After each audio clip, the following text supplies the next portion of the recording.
Home Minister Amit Shah speaking in Bengal. Listen in. बहुत सिख शरणार्थी आए हैं, उनको नागरिकता देंगे, ये हमारा वादा है। मैं ममता दीदी को पूछना चाहता हूं, जो बंगाल से हिंदू, सिख, बौद्ध शरणार्थी आए हैं, उनको नागरिकता मिलती है, आपको क्या तकलीफ हो रही? एक और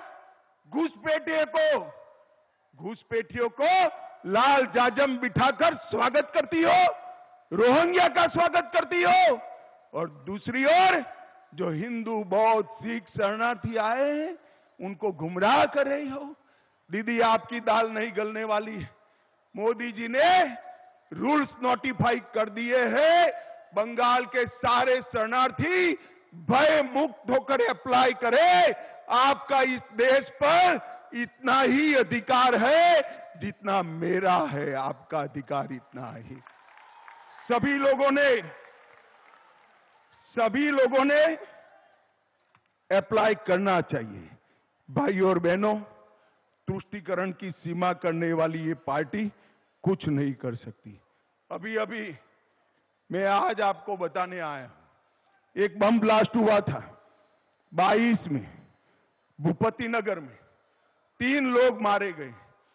मुझे बताओ भाई, बम ब्लास्ट करने वालों को मजबूती से जेल की सलाखों के पीछे डालना चाहिए या नहीं डालना चाहिए?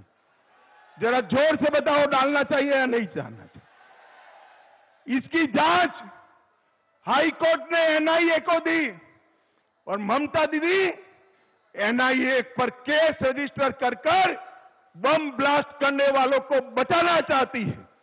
ममता दीदी, शर्म करो।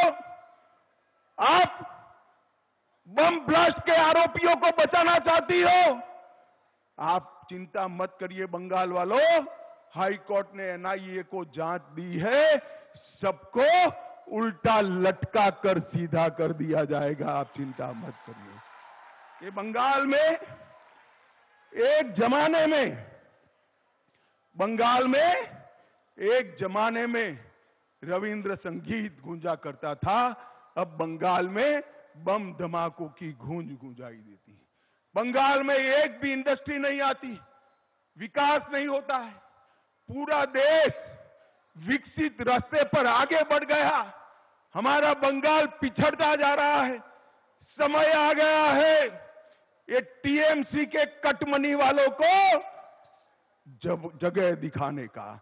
ये चुनाव है जो मोदी जी का चुनाव है।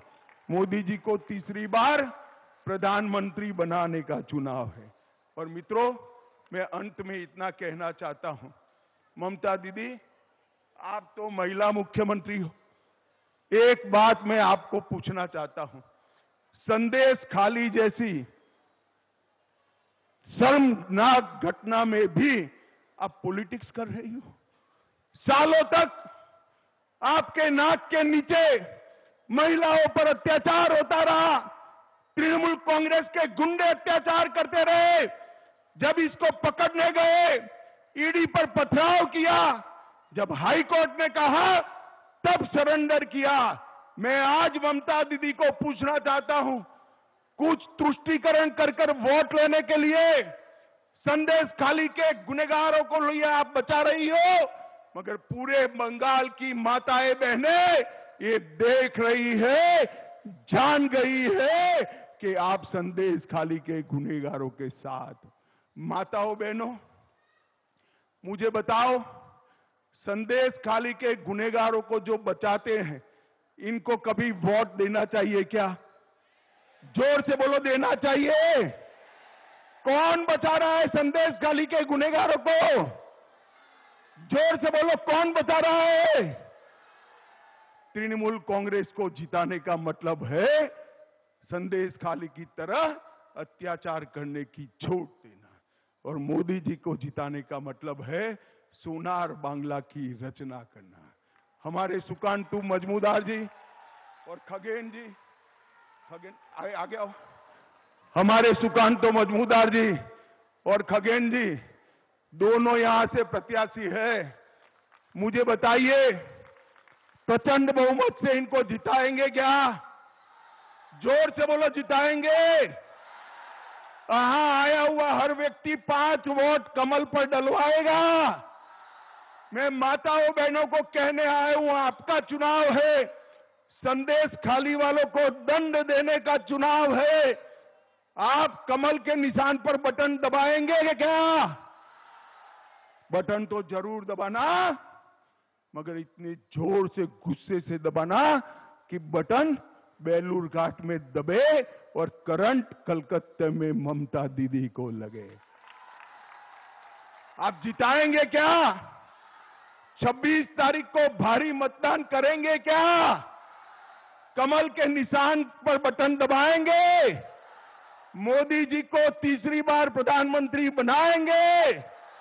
400 पार कराएंगे?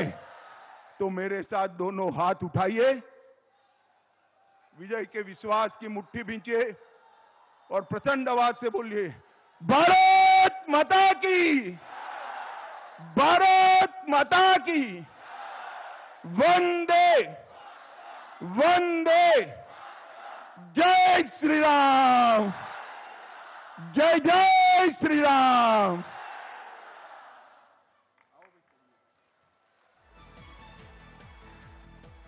Mr. Amit Shah in Mamta Didi's turf, and clearly at this point the Bharatiya Janata Party's focus is becoming Bengal, with an intention to prove that the BJP can make inroads into the state, which was once a Communist Party bastion, then a Trinamool Congress, and that the BJP, specifically after the support to Sandesh Khali women, can it bring a surprise for the state of Bengal, or will it remain Mamata Didi's turf?